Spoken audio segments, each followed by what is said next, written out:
ఇనుకో దేవకృష్ణ గారు కామెంట్ అయితే చేశారు. ఈయన బైక్ తీసుకొని 2 ఈఎంఐస్ కలెక్షన్ ఎగ్జిక్యూటివ్కి కట్టాను, బట్ ఆయన రిసీట్ పెట్టలేదు, ఫోన్ చేసి అడుగుతుంటే రూట్గా మాట్లాడుతున్నారు అని చెప్పేసి అడుగుతున్నారు.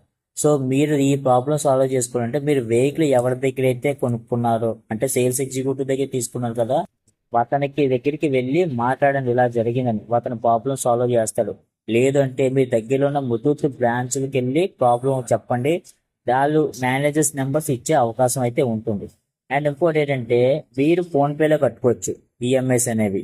ఎలాగా అంటే మీరు ఫస్ట్ ముతూట్లో 2 కంపెనీస్ ఉంటాయి, Muthoot capital, Muthoot money limited అని 2 ఉంటాయి. అది ఏంటో మీరు ఫస్ట్ తెలుసుకోండి. See book back side finance name అనేది వస్తుంది, ముతూట్ క్యాపిటల్, ముతూట్ మనీ అనేది. అది తెలుసుకొని ఫోన్పేలో లోన్ రీపేమెంట్ అని ఉంటుంది. సో లోన్ రీపేమెంట్లోకి వెళ్ళి ఇప్పుడు నేను చెప్పాను కదా, మీరు ముతూట్ మనీయా ముతూట్ క్యాపిటల్ అనేది ఎంటర్ చేసి మీకు మెసేజ్ వస్తుంది ఈఎంఐ పెండింగ్ అయినప్పుడు. అందులో లోన్ ఐడి నెంబర్ ఉంటుంది, ఆ ఐడి నెంబర్ అక్కడ ఎంటర్ చేసి కింద ఇన్స్టాల్మెంట్ అని ఎంటర్ చేస్తే మీ పేరుతో పాటు మీరు ఎంత పెండింగ్ ఉన్నది అనేది ఫోన్పేలో ఈలే వచ్చేది. మీ కలెక్షన్ ఎగ్జిక్యూటివ్కే కట్టాల్సిన అవసరం లేదు. సో ఇలా కూడా మీరు ఈఎంఐస్ పే చేసుకోవడానికి ట్రై చేయండి. అండ్ అంతేకాకుండా ఏ కంపెనీ అయినా సరే మీరు ఈఎంఐస్ కలెక్షన్ ఎగ్జిక్యూటివ్స్ కొంతమంది చాలామంది జెన్యున్గా ఉంటారు, మన ఈఎంఐ పే చేసిన వెంటనే రిసీట్ పెట్టేస్తారు. అలా ఒకవేళ పెట్టకపోతే కనుక వాళ్ళకి కట్టడం మానేసి ఫోన్పేలోనే కట్టేసుకోండి.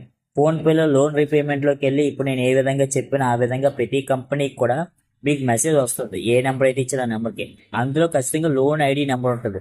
ఆ ఐడి నెంబర్ అక్కడ ఎంటర్ చేస్తే మీకు ఖచ్చితంగా అమౌంట్ ఎంత ఉందన్నది వచ్చేస్తుంది. దాని ప్రకారం మీరు ఈఎంఐస్ అనేవి పే చేసుకోవచ్చు. ఈ విధంగా చేసుకోవడానికి ట్రై చేయండి, కానీ కలెక్షన్ ఎగ్జిక్యూటివ్స్కి ఇవ్వడానికి అయితే ట్రై చేయకండి.